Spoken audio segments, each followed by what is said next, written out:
Hey everyone, and thanks for jumping back into the Equityverse. Today, we're going to talk about the S&P 500, and we're going to be discussing this seasonal correction we have seen in August and September of the pre-election year and how it compares to prior pre-election years. And of course, we'll discuss other things like the bond market, and maybe we'll mention crypto a little bit as well. If you guys like the content, make sure you subscribe to the channel, give the video a thumbs up, and also check out the sale on Into the Cryptoverse Premium at intothecryptoverse.com. That sale is going to end at the end of the month. Let's go ahead and jump in. We've seen a fairly sizable correction in the S&P 500 over the last couple of months. This is actually a correction that we said was probably going to happen just simply based on the context of history. If you're not familiar with what I mean, if you look at prior pre-election years, you'll see that there oftentimes is a correction in the S&P 500 around this time frame, right? Around the 200-day mark, plus or minus a month or so. In 2011, you can see we had a fairly sizable correction. We had a fairly sizable correction in 2015, and we also had one in 2019, but it wasn't as substantial. But history shows that around that August-September timeframe of pre-election years, the S&P tends to get a fairly large correction. Now, we said this back in July, of course, well before this correction was underway, but the point is to say that, while it doesn't tell you what has to happen, it does tell you that, hey, there is a high likelihood that the S&P experiences a correction in August or September, especially considering that we had such a impressive run going into the end of July, right? Going into the summer. Now, what I think is worthwhile to do is to take 2023 and compare it to all prior pre-election years going all the way back to 1928. Now, when you do that, you get a chart that looks like this. So the year-to-date ROI for 2023 is this purple line up here, and this sort of light blue represents the average year-to-date ROI of the S&P 500 for all prior pre-election years, going back for almost 100 years. Now, what's fascinating about this correction is that after 200 days or so, just over 200 days, around 268, maybe 269 days, the ROI of the S&P 500 this year is 1.12, meaning it's up, about 12% off of where it opened the year. But the average return of the S&P 500 at this point in all prior pre-election years going back to 1928 is 1.11x, meaning about 11% off the yearly open at this point. So while it has been a fairly sizable correction and larger than a lot of the corrections we see, perhaps one of the reasons the correction has been so large is just simply because we extended well beyond where we normally go at this point in prior pre-election years on average. So while there have been a lot of people that might scream to the rooftops that the bond market, has to go up simply because the S&P 500 is going down, charts like this show you that while this has been a fairly large drop by the S&P, this does not necessarily indicate that that the S&P is pricing in a recession just yet. Remember, history shows us that what normally happens is that the bond market bottoms out before risk assets do.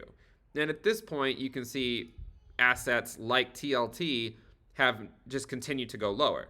Now, I have no idea how much lower they're going to go, but we also do know that oftentimes the bond market can sort of can continue to go lower right up until around that Fed pivot, right? So once the Fed starts to lower rates and whatnot, usually the bond market is sort of taking back off to the upside. It bottoms first, then sometime later on the stock market bottoms. But right now we're seeing the bond market, like this is this is TLT. It just continues to put in new lows. So what I would be looking for things like the S&P to figure out, at what point could it theoretically be a more macro bottom is at what point does something like TLT bottom out and start to move back up. Remember, once that moves back up, it likely means in an impressive way, it likely means that the Fed is starting to at least consider a pivot. And once a pivot occurs, that doesn't mean that risk assets have to bottom out immediately. In fact, oftentimes the S&P will sell off well after a Fed pivot. But the point is to say, this is a fairly standard correction in the S&P 500 in the August to September timeframe. We said going into it to expect this correction to more or less take us back to the average, by the end of September. And now that we're here, you can see that historically after this point in prior pre-election years, once we get into October, November, the market tends to be fairly dull on average. That doesn't mean that it has to be this time. There are examples where, like in 2019, the market just continued to go up and put in new highs just before crashing into a recession. There's also examples like 1987 where the market just simply collapsed after getting, this seasonal correction for, in the August to September timeframe, and then we saw the market drop substantially in October. But at this point, this has been a fairly standard correction by the S&P 500, and I do not consider this correction to necessarily indicate that a recession has been priced in, okay? If a recession were being priced in, then I think the drop would likely be a lot more substantial. If a recession were being priced in, then one might think that the Fed is getting closer to pivoting. But if you go look at things like, say, like the bond market, the bond market isn't even expecting rate cuts until July of 2024. Now, that might prove to be somewhat optimistic if, the Fed might not be able to wait until July 31st to really make their first rate cut. If they do, then that would be sort of a compliment to the labor market as to how resilient it is. But at this point, the bond market is saying the first rate cut is almost a year away. A lot of people are saying that this S&P 500 correction, is indicative of recession now. And while I would agree that a recession is likely what happens at the end of this business cycle, there still are a lot of factors that would suggest that there's still a little bit of ways to go before some of those recessionary signals are a bit more clear.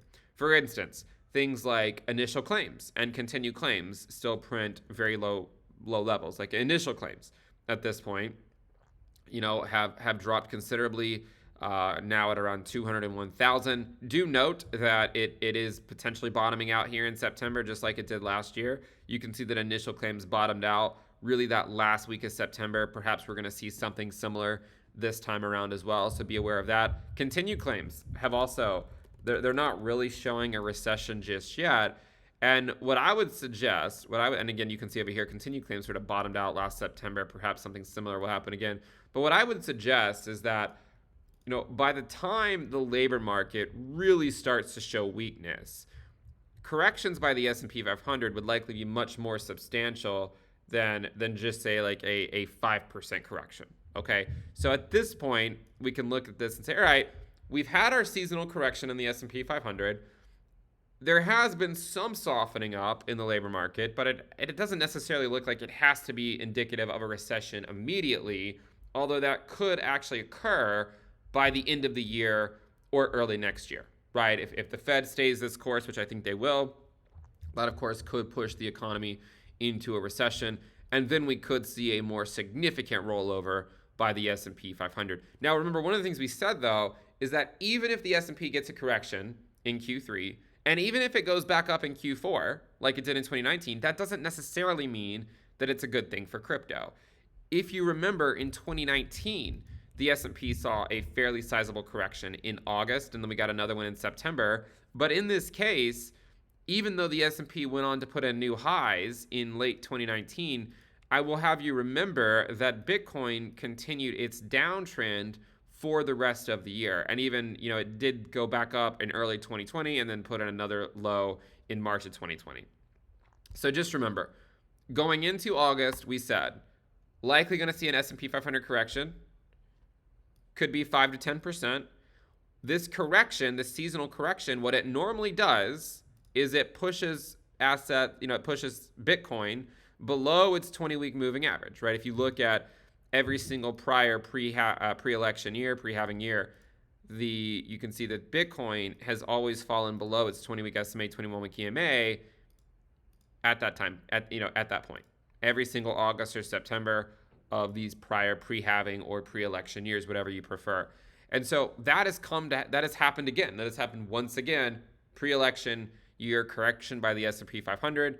Bitcoin gets into a downtrend. It could last, for several more months before it's all said and done. And then it could end in a recession, just like the one last cycle did, right? Where we had this recession low, and it did not even occur until the halving year. So one of the things that I think it's important to remember is that, when you get corrections like this by the S&P, it can often make people think that because the S&P is dropping, that things like TLT have to immediately go up. But when you look at the context of history, you'll see that the current correction by the S&P 500 is actually not that far off from what we've historically seen in the average pre-election years. If you look at where the year-to-date ROI is anyways. So by looking at it like that, it makes a little bit more sense why the bond market is where it currently is. The bond market does not yet believe that the S&P 500 at 4,200 or 4,300 is going to be enough to cause the Fed to pivot. But if the S&P continues to drop, right, which it could maybe later this year, early next year, if it continues to drop, then at some point the bond market will probably say, all right, the Fed's likely going to come to the rescue relatively soon. And at that point, you can see bonds bottom and then they start to go back up. The S&P continues to sell off because it takes, several rate cuts and it takes a decent amount of time for it to filter through to the economy. Just like rate hikes take a while, there's long and variable lags. Rate cuts can also take a while. There's long and variable lags. So do remember that in business cycles, what we normally see is the bond market bottoms first, and then the S&P 500 bottoms after, not the other way around.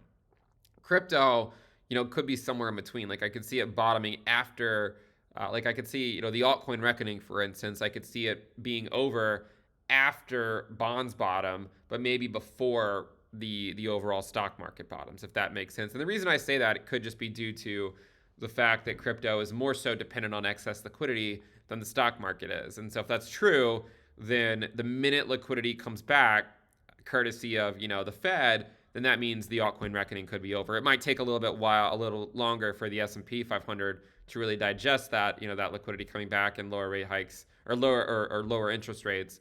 But perhaps for things like crypto, it could happen. It could happen just a bit sooner. So I just wanted to sort of do a follow up on this sort of this idea of this S&P 500 correction in August and September of the pre-election year. Show that it's actually been a fairly standard correction to get us to the typical ROI at this point in prior pre-election years. By understanding that, it kind of makes sense why TLT hasn't really seen a significant rebound just yet. If the S&P were to continue going down very, very quickly over several more weeks, then perhaps you could see the bond market finally pay attention. And I could easily see, things like Bitcoin and the altcoin market as a whole staying in a downtrend for the rest of the year, regardless of what the S&P 500 does. And that's something that I think a lot of people don't necessarily, they haven't necessarily looked at that sort of that phase where the S&P went up and didn't really affect the crypto market at all. Bitcoin still went down. It's kind of like on days like today where, the S&P is down about 1.5%. Bitcoin barely moved. So then there also can be other days where the S&P goes up and Bitcoin goes down, or maybe the S&P barely moves and Bitcoin drops. So, sometimes people will say, well, the cryptocurrency asset class is showing some type of divergence or something with respect to other asset classes. I would argue one of the reasons for that is crypto tends to move a bit more discreetly than the S&P. The S&P can often be more continuous in its movements, just sort of slowly going to wherever it's going to go.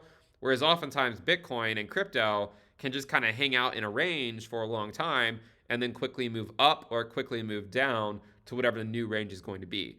So just remember that crypto tends to move a little bit more in sort of discrete steps, whereas the S&P tends to be a little bit more continuous. And you can kind of see that. Like if you were to just look at Bitcoin USD, the weekly chart, what you'll see here is, just relatively boring price action, and then it just moves to the upside, right? Boring price action, then a strong move up, boring price action, and then it's a strong move down, boring price action, and it could again result in a fairly substantial move in one direction or the other. I suspect it's more likely to be down than up, just because normally at this point, Bitcoin sort of fades as we get into the latter part of the pre-halving year.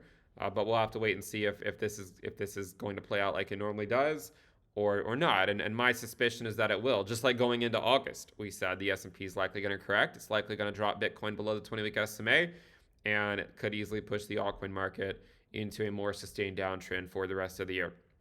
So that's where we currently stand. Hopefully this has been insightful in terms of kind of seeing where the bond market is, why it hasn't necessarily seen the strength that a lot of people were looking for, what it would take to see that strength. And just remember, as long as the Fed is not pivoting, then the S&P, or sorry, then the bond market doesn't necessarily have to find a low, or at least if it's, as long as it's not like immediate. If we get to the point where it seems like it's likely going to see a rate cut in the next few weeks, then yeah, at that point the bond market could bottom and could start moving up very, very quickly.